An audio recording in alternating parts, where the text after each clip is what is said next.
Another highlight of the President's budget speech was our work around the ease of doing business reforms. As promised, we have since followed up with implementation and execution. I'm pleased to note that we're now seeing verifiable progress across several areas, ranging from our new visa on arrival scheme to reforms at our ports and regulatory agencies. The President also promised that 2017 would see the rollout of executive orders to facilitate government approvals, support procurement of locally made goods, and improve fiscal responsibility. We have kept that promise. This month, we issued 3 executive orders to make it easier for citizens to get the permits and licenses they require for their businesses, to mandate government agencies to spend more of their budgets on locally produced goods, and to promote budget transparency and efficiency.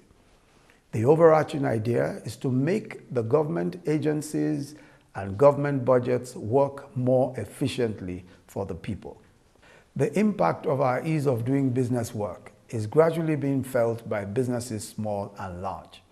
Its successful takeoff has allowed us to follow up with the MSME clinics, our small business support program, which has taken us so far to Aba, Sokoto, Jos, and Katsina, and we expect to be in all other states in due course.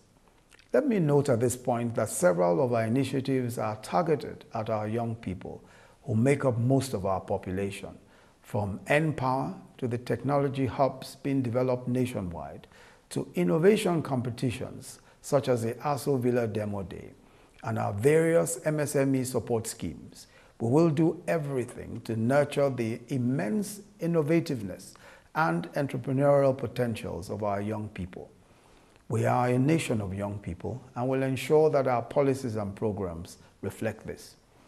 One of the highlights of our power sector recovery programs, which we launched in March, is a 701 billion payment assurance scheme that will resolve the financing bottlenecks that have until now constrained the operation of our gas suppliers and generation companies. Let me assure that you will soon begin to see the positive impact of these steps. Our Solid Minerals Development Fund has also now taken off, in line with our commitment to developing the sector. Because of our unerring focus on solid minerals over the last 2 years, the sector has, alongside agriculture, seen impressive levels of growth in spite of the recession. On the whole, just as the President promised in the budget speech, these early months of 2017 have seen the flowering of the early fruit of all the hard work of our first 18 months. We opened the year with an overwhelmingly successful Eurobond offer, evidence of continuing investor interest in Nigeria. We have also launched the Economic Recovery and Growth Plan 2017-2020 to build on the gains of last year's Strategic Implementation Plan. And the implementation of our 2017 budget will soon be signed into law.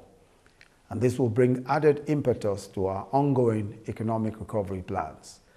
In the 2016 budget, we spent 1.2 trillion naira on infrastructure projects, another milestone in the history of this country. Our 2017 budget will double that investment.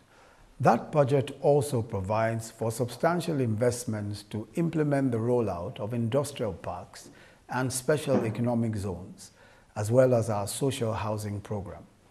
The industrial parks and economic zones will fulfill our ambition of making Nigeria a manufacturing hub, while the Family Homes Fund of our social housing program will provide inexpensive mortgages for low-income individuals and families across the country. These plans offer yet more evidence that we are ramping up the pace of work, the work of fulfilling all that we promised.